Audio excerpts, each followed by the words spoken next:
So, Philippe, you have experience with your BICs to give a label and to maintain the label. So, do you think it would be transferable to the clusters? And what would be the trap to not to fall in it? You could have informed me before about this question. No, otherwise. Maybe the comment is the economic object of an incubator is much easier to characterize, to define, to the description of the operating process, the measurement of the input factor, the measurement of the output results is, I would say, it's not easy, but are quite easy to measure and to benchmark. I'm not sure a cluster is so simple to characterize because it's not an instrument. It's also a dynamics, it's also process, it's also a way of creating a collaborative platform on a given territory with a number of to answer more precisely, we are existing since 25 years and it's only in the last 10 years of life cycle that we could fix it in a semi-rigid way.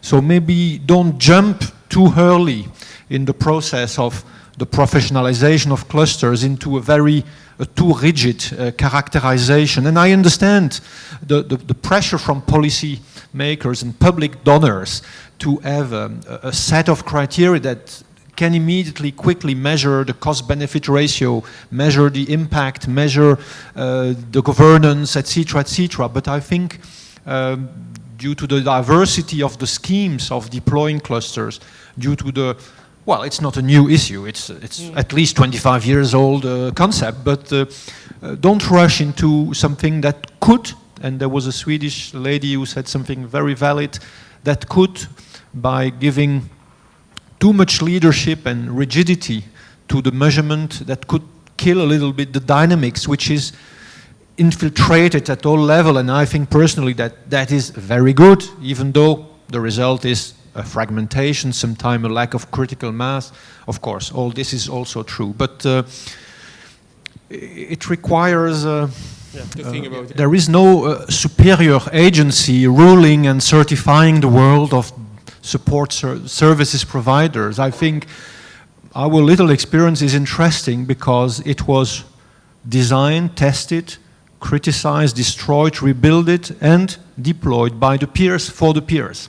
So it's a community-based system, and we adopt, but I will tell you why and what was the point that decide the community of 200 innovation-based incubators to do it more professionally, is that we were in a meeting making a show about the efficiency of the system, and then in the back of the year there was an advisor it was in Portugal, of Mr. Sampaio, the former president of Republic in Portugal, said, okay, fantastic, but tell me one thing. BIC number 12 in region Beta, is this what you are really talking about? And then we had to say, yes, they get the label.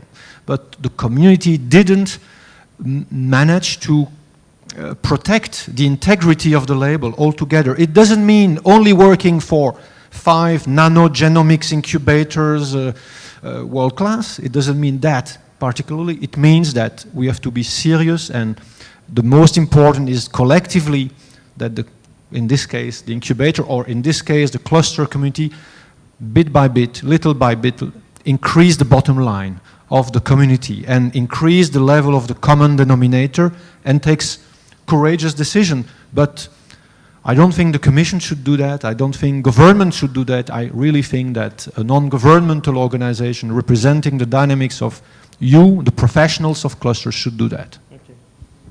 So, Mr. Schuurmans, you nearly opened this day. So what's your feeling late afternoon? Well, first of all, I was really, heartened by some of the very good discussion that took place here. In particular, the enthusiasm that I see in young people to contribute to these concepts. I think that's a very good step, and I really congratulate the organizers that they are putting this topic on the table. There's a few things, though, that I like to mention. First of all, that there is a discussion about the necessity of a world-class cluster in Europe at all is to me a little bit of a surprise. Let me just make a few statements. One is, we don't need a world-class cluster because the European Commission thinks so. I think it's a very important notion. It's us that want to go for this, yes or no. The second point is, a world-class cluster is not for everybody, because that's by definition, right? So having said that, why do we need a world-class cluster? In Europe, a few. We need them, I think, mainly for two reasons. Let's assume you don't do it. Let's assume that you do not create very visible on a world scale melting pots of new business creation and new job creation. Okay, fine, then Europe will be definitely, both economically and socially, Me Too in 20 to 30 years from now. There's no question in my mind that that will happen. And so this whole intercluster idea to step up to the next level, I believe, is very, very important.